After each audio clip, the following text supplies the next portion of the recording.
Bismillahirrahmanirrahim. Assalamualaikum warahmatullahi wabarakatuh. Perkenalkan, nama saya Jeffrey dengan NIM 221210046. Kelas A2 Prodi Pendidikan Jasmani. Adapun tugas ujian tengah semester ilmu pendidikan yang dibawakan oleh dosen pengampu Hajeni SPD MPD. Hakikat dan fitrah manusia. Ada tiga, yaitu hakikat manusia, dimensi manusia, fitrah manusia dalam pendidikan. Hakikat manusia adalah makhluk yang memiliki tenaga dalam yang dapat menggerakkan hidupnya untuk memenuhi kebutuhannya. Hakikat manusia menurut para ahli. Menurut Plato, hakikat manusia merupakan makhluk yang memiliki tiga unsur, yaitu roh, nafsu, dan rasio, di mana roh sebagai simbol kebaikan, sedangkan nafsu sebagai simbol keburukan, dan penggunaan kedua unsur tersebut memiliki kontrol dan dikendalikan oleh rasio atau akal. Pada hakikat manusia terdapat 4 dimensi manusia yang dapat dari lahir. Adapun dimensi-dimensi tersebut adalah dimensi keindividuan, dimensi kesusilaan, dan dimensi keagamaan. Hubungan fitrah dengan pendidikan adalah potensi yang ada atau kemampuan jasmani dan rohani yang dapat dikembangkan dalam pendidikan. Hakikat pendidikan ada dua, yaitu pengertian pendidikan dan ruang lingkup pendidikan.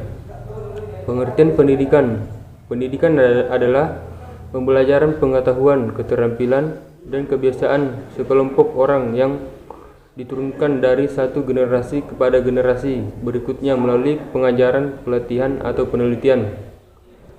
Sedangkan ruang lingkup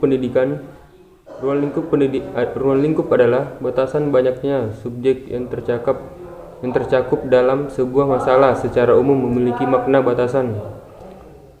Tujuan dan landasan pendidikan.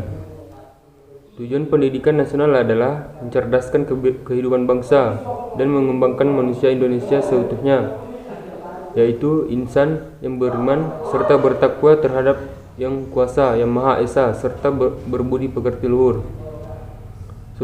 Sosialisasi merupakan sarana untuk mewariskan, menyebarkan, dan melestarikan nilai norma, budaya, dan kepercayaan di lingkungan kelompoknya.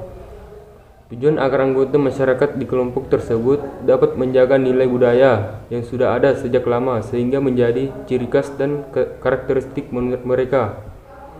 Tahapan pendidikan.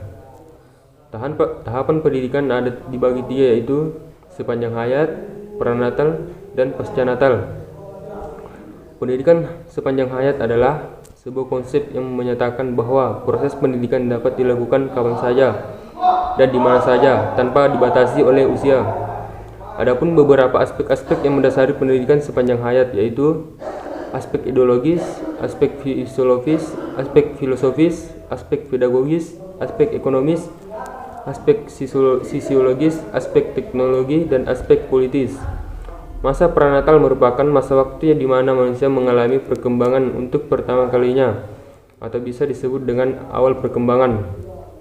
Adapun fase-fase pranatal yang dapat kita ketahui, yaitu pilihan jodoh, kehamilan, dan pernikahan.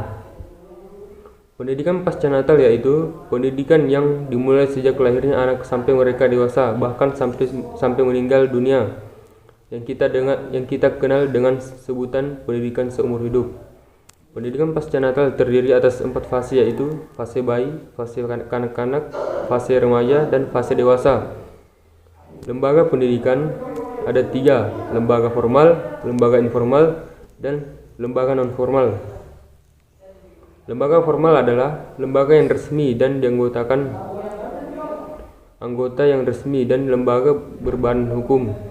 Contoh lembaga formal antara lain yaitu SD, SMP, SMA, universitas, dan pendidikan umum. Lembaga informal adalah lembaga yang tidak resmi dan memiliki keanggotaan yang tidak resmi juga, tetapi harus tetap berbadan hukum supaya dalam mudah pelayanannya. Contoh informal yaitu teman sebaya, kelompok arisan, dan lain-lain.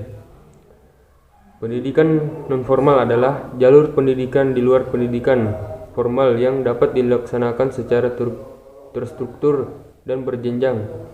Contoh nonformal antara lain lembaga kursus, pelatihan, kelompok belajar, majelis taklim, dan lain-lain. Sekian dari saya. Jika ada tutur kata yang kurang baik, mohon dimaafkan. Assalamualaikum warahmatullahi wabarakatuh.